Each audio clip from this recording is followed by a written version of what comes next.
പുതിയൊരു വീഡിയോയിലേക്ക് എല്ലാവർക്കും സ്വാഗതം. അപ്പോൾ ഇന്നത്തെ വീഡിയോയിൽ നമ്മൾക്ക് നമ്മുടെ ടൂ വീലറിൻ്റെ എയർ ഫിൽറ്റർ നമ്മൾക്ക് എങ്ങനെ മാറ്റാം എന്ന് നോക്കാം. അപ്പോൾ ഇതിനു മുമ്പ് 2-3 വീഡിയോസുകൾ ചെയ്തിട്ടുണ്ട്. നമ്മുടെ വണ്ടിയുടെ ഓയിൽ എങ്ങനെ നമുക്ക് ഫ്ലഷ് ചെയ്യാം, അതായത് എൻജിൻ എങ്ങനെ ഫ്ലഷ് ചെയ്യാം, അതേപോലെ തന്നെ നമ്മൾക്ക് എൻജിൻ ഓയിൽ വീട്ടിൽ തന്നെ എങ്ങനെ മാറ്റാം എന്നുള്ള വീഡിയോ ഒക്കെ ചെയ്തിട്ടുണ്ട്. അത് കാണാത്തവർ ഈ വീഡിയോയുടെ അവസാനം ആ വീഡിയോയുടെ ലിങ്ക് കൊടുത്തിട്ടുണ്ട്, അത് കാണാൻ വേണ്ടി ശ്രദ്ധിക്കുക. അപ്പോൾ നമ്മൾക്ക് എൻജിൻ ഓയിൽ ചേഞ്ച് ചെയ്യുന്ന സമയത്ത് നിർബന്ധമായിട്ടും വണ്ടിയുടെ എയർ ഫിൽറ്ററും അതേപോലെ തന്നെ ഓയിൽ ഫിൽറ്ററും ചേഞ്ച് ചെയ്തിരിക്കണം.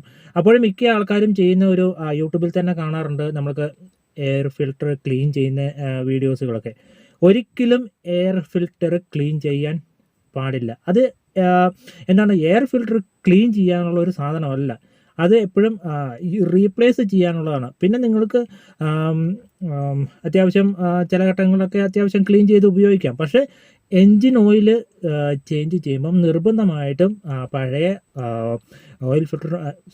എയർ ഫിൽറ്റർ മാറ്റി പുതിയ ഒരു എയർ ഫിൽറ്റർ വെച്ചിരിക്കണം. അപ്പോഴും മിക്കവാറും എല്ലാ വണ്ടിയുടെ പേപ്പർ ടൈപ്പ് ആയിരിക്കും. പേപ്പർ ടൈപ്പ് ആണെങ്കിൽ നിർബന്ധമായിട്ട് മാറ്റിയിരിക്കണം. അതേപോലെ തന്നെ ബജാജിൻ്റെ വണ്ടികളൊക്കെ ആണെങ്കിൽ ചിലപ്പോൾ സ്പോഞ്ച് ടൈപ്പ് ആയിരിക്കും. അപ്പോഴും നിങ്ങൾ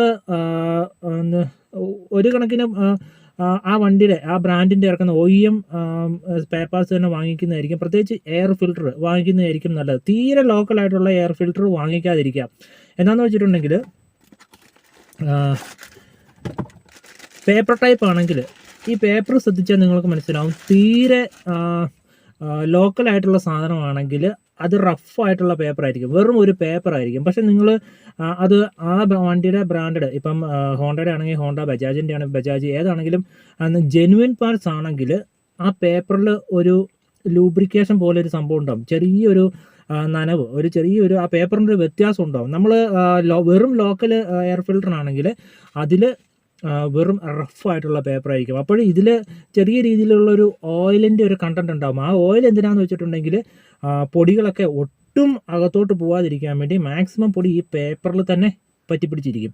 അപ്പോൾ നമ്മൾക്കറിയത്തില്ല, ഈ പേപ്പറിൽ ചെറിയ ചെറിയ ഹോളുകളുണ്ട്, ഇതിനകത്തൂടെയാണ് എയർ ഫിൽറ്ററായി എൻജിനകത്തോട്ട് പോകുന്നത്. അപ്പോൾ ഈ വരുന്ന ചെറിയ മൈക്രോൺസ് പോലുള്ള പൊടിയൊക്കെ ഈ പേപ്പറിൻ്റെ അകത്തോട്ട് കയറിയിട്ട് നമ്മൾ എൻജിൻ ഓയിൽ മാറ്റാറാകുമ്പോഴേക്കും ഈ പേപ്പറിൻ്റെ പ്രോപ്പർട്ടി, അതായത് ഇതിനകത്തൂടെ വായു ഈസി ആയിട്ട് കടന്നു വരത്തില്ല.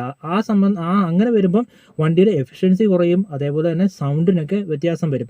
അതായത് ഇതൊരിക്കലും ഇങ്ങനെ റബ്ബ് ചെയ്ത് ക്ലീൻ ചെയ്യാൻ പാടില്ല ഈ എയർ ഫിൽറ്റർ, പ്രത്യേകിച്ച് ഈ പേപ്പർ ടൈപ്പ് സാധനങ്ങൾ. ഇത് നിങ്ങൾക്ക് ക്ലീൻ ചെയ്യണമെന്ന് നിർബന്ധമാണെങ്കിൽ, ക്ലീൻ ചെയ്യാൻ വേണ്ടി നോക്കുവാണെങ്കിൽ ഇത് കയ്യിൽ പിടിച്ച് ഇങ്ങനെ തട്ടി മാത്രം ക്ലീൻ ചെയ്യാൻ വേണ്ടി ശ്രദ്ധിക്കുക. വേറെ എയർ അടിച്ചിട്ടോ അല്ലെങ്കിൽ വേറെ ബ്രഷ് ഉപയോഗിച്ച് ക്ലീൻ ചെയ്തോ അതൊന്നും ചെയ്യാതിരിക്കുക. എപ്പോഴും ഇതല്ലെങ്കിൽ മെഷ് ടൈപ്പ് അല്ലെങ്കിൽ സ്പോഞ്ച് ടൈപ്പ് ആണെങ്കിൽ നിങ്ങൾ ഡീസൽ ഉപയോഗിച്ച് നല്ല രീതിയിൽ വാഷ് ചെയ്തെടുത്താൽ മതി.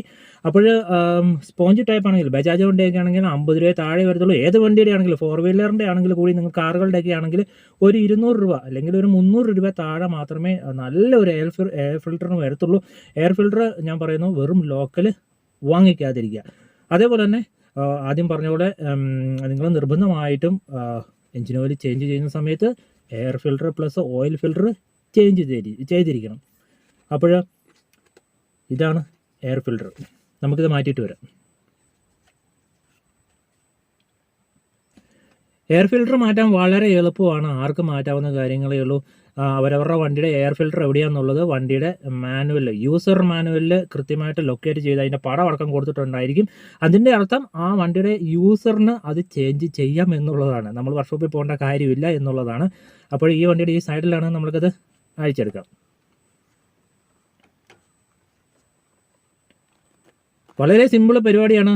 ഇനി നമ്മൾക്ക് പുതിയ എയർ ഫിൽറ്റർ ഫിറ്റ് ചെയ്ത് കൊടുക്കാം.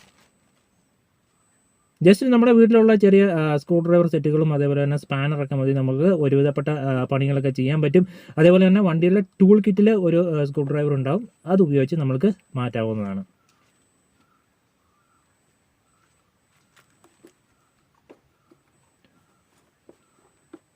ഇപ്പോഴും നമ്മൾ എയർ ഫിൽറ്റർ മാറ്റി അഴിച്ച സംഭവങ്ങളൊക്കെ അതേ രീതിയിൽ തന്നെ ക്ലീൻ ചെയ്ത് നല്ല രീതിയിൽ അതിൻ്റെ ഉൾഭാഗമൊക്കെ ക്ലീൻ ചെയ്തിട്ട് അതേ രീതിയിൽ തന്നെ ഫിറ്റ് ചെയ്യുക.